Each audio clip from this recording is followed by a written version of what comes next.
I was a 38-year-old college professor, and I taught art, and I had taken a group of students and my wife, and we had gone around Europe, and we had just done a 3-week tour, and this was the next to the last day. And we were in Paris, and at 11 o'clock in the morning I had a perforation of my stomach. When this happened, the pain was the most acute pain I'd ever experienced in my life, and it just dropped me right down to the ground. And so I'm twisting and kicking and moaning and screaming and yelling around on the floor, and my wife called the desk, and they called an emergency service. A doctor came, and he called an ambulance because he knew what was wrong, and they took me about 8 miles across town to the public hospital, to the General Hospital of Paris, where I was taken into emergency, examined by 2 more doctors who knew exactly what was wrong with me, and then they took me away to the surgery hospital, which was a couple blocks away. And I was parked there because there wasn't any surgeon available to do the surgery. And so there I lay for 8 to 10 hours in that hospital with no medication, no examination, no attention whatsoever, awaiting a surgeon to come to give me this operation that was critical. And it's now 8:30 at night. Nurse came in and said that they were very sorry they weren't able to get a doctor for me and they'd get one the next day. Well, when she said that, I knew that it was over for me. I knew that I was dead. The only thing that was keeping me alive was I didn't want to die. I was scared to death of dying because as far as I knew, I was an atheist, non-believer, person who lived for the gratification they could get out of the moment, and like dying to me was like the worst. I mean, next to the pain, dying was the worst thing that could happen to you because it was the end of life and there was no more, there wasn't anything else. But when she said that, the idea of trying to exist for another minute, another hour in this pain, it wasn't worth it anymore. I'd been hanging on in the hopes that they told me that they'd get a doctor and do the surgery and open me up and fix the problem inside of me, but when they said they couldn't get one. So I said to my wife, it's time for us to say goodbye because I'm going to die now. And she got up and she put her arms around me. I'm lying on the bed and she told me how much she loved me, and I told her how much I loved her, and this makes me really sad to think about this. And we made our goodbyes, you know, said those things that you'd say to we'd been married 20 years, say all those kinds of things. I can't tell you because I'll just start crying, but she finally sat down because she knew it was over. And I knew. And it was just so hard looking at her, crying like that, and I just closed my eyes. Just let it go. And I went unconscious. I probably was unconscious for a very short while. A few minutes, probably. And I was conscious again. And I looked, opened my eyes and looked, and I was standing up next to my bed. And I knew exactly where I was and what the situation was. I mean, there was no confusion in my mind. I felt more alive, more real than I've ever felt in my life. You know, people ask me, you know, were you a ghost? I was just the opposite. Very alive. As I'm looking around the room, I see that there's, underneath the sheet on the bed, there's something under the sheet, a body. And so I bent over the bed, the head was turned away from me, and I looked at the face, and it looked like me. But that wasn't possible because I was standing there, I'm alive, I'm great, you know. I mean, I'm more than great, I'm like, you know. And so I tried to talk to my wife. Can't you hear me? And, can't you hear me? you know, she couldn't hear me or see me. That's not me! But I thought What's going on that she here? just was ignoring me. So I got very angry at her for ignoring me, for not paying attention to me. And I'm screaming and yelling at her, what's going on here? Why is this body in the bed that looks like me, and how to get there and stuff like that. And I had a sneaking suspicion that the body in the bed was me, but I didn't want to think about that because that was too scary. So I'm getting really agitated and upset because this is all too weird. You know, this can't be happening. It's impossible. I've got a hospital gown on, and it's like really, everything's really real. And I hear people calling me outside the room, and they're saying to me in soft, gentle voices, "Howard, you gotta come with us now. Come quickly. Come out here." So I go over to the doorway of the room, and there's people out in the hallway, and they're,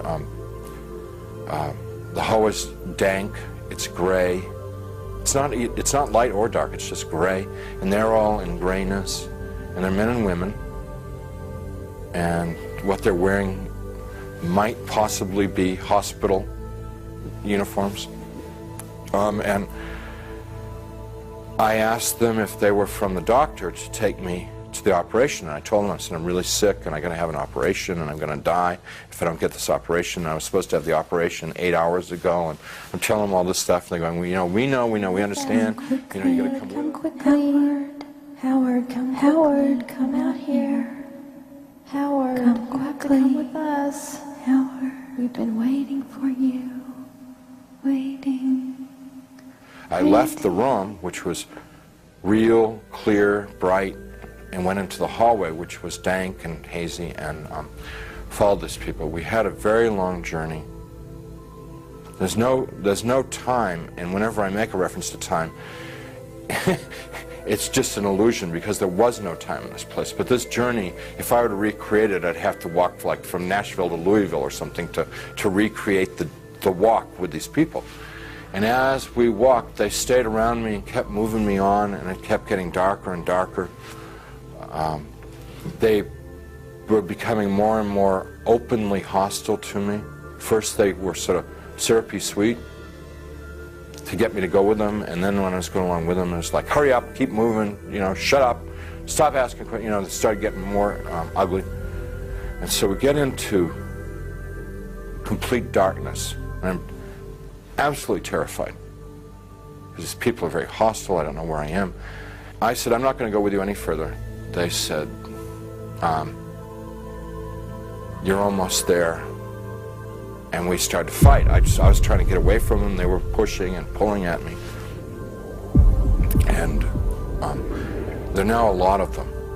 What originally had been like a handful now was, since it was darkness, hundreds or thousands. I have no idea. And they're playing with me. You know, clearly they could have just destroyed me if they wanted to. They didn't want to destroy me. What they wanted to do was they wanted to inflict pain on me, because they derived, pleasure isn't the right word, but they derived satisfaction out of the pain that I experienced. So what they were doing in the beginning part was, it's real hard for me to talk about, and I'm not going to tell you much about it, just a little bit, because it gets, just gets too ugly. But initially they were like tearing and biting, tearing with their fingernails, scratching, gouging, ripping, and then biting. Trying to defend myself, trying to fight them off, trying to get away from them, but it's like being in a beehive. Just hundreds of them all over me. And I eventually was just laying on the ground there, all ripped up, pain everywhere, inside, outside. And even harder to bear than the physical pain was the emotional pain of what had just happened to me. The utter degradation that I just experienced. You know, I never once felt that it was unjust or wrong. I heard my voice. It wasn't somebody else's voice. It wasn't the voice of God or anything. It was my voice. And I heard it speak, but I didn't speak it. So whether it's the voice of my conscience or, I don't know what it was just, but I distinctly heard my voice say, pray to God. And so I thought to myself, I don't believe in God. Pray to God. And I'm thinking, even if I could pray, I don't know how to pray anymore. I haven't prayed. And at that time, I probably hadn't prayed in 22, 23 years. So, and so I'm thinking, like, when I was a child, and we said prayers in Sunday school, and we said prayers in church, and what did we say? And I'm trying to think of it, because to me, to pray was to recite something that I'd learned. That's what I thought a prayer was then. So let's see, the Lord is my shepherd. Give us this day our daily bread. My country, 'tis of thee. No, that's not a prayer, that's wrong. Let's see, yea, though I walk through the valley of the shadow of death, 77 years ago, our forefathers. You know, I'm getting all mixed up. I can't remember how to pray. And then the people who are around me, every time I'd like mention God, these people who had attacked me and beaten me, every time I mentioned God, it was as if mentioning God was throwing boiling water on them. They would shriek, they would scream, they would yell, and in worse profanity than anything I've ever heard in this world. The other thing that was happening was that they couldn't bear to be around me talking about God. It was so painful for them to hear about God that they kept backing away, backing away, backing away. And so I had a sense that I could push them away by talking about God. And so I'm trying to remember prayers, and I'm getting all confused and mixed up, and it was just all crazy, and I'm lying there, and eventually I realized that they're gone, and I'm alone. Now, I was alone there for an eternity, and what I mean by that was absolutely no sense of time. But I thought about my life, thought about what I'd done and what I hadn't done. I thought about the situation I was in, and the conclusion that I came to is that I had lived my adult life. I had lived a selfish life. My only God in my adult life was myself. I realized that I was something terribly, terribly wrong with my life, and that the people that attacked me were the same kind of people that I was. They were not monsters, they weren't demons. They were people who had missed it. The point of being born and being alive in this world. They'd missed it, and they'd lived lives of selfishness and cruelty. And now we're in a world where there was nothing else. Nothing but selfishness and cruelty, and they were doomed to inflict that upon each other and upon themselves, probably forever and ever and ever and ever, without end. And now I was a part of it. And it seemed like, although I didn't want to be there, it seemed like probably the right place for me to be. There was a sense of like, this is what I deserved, because this is what I lived. You can't imagine how emotionally painful that was.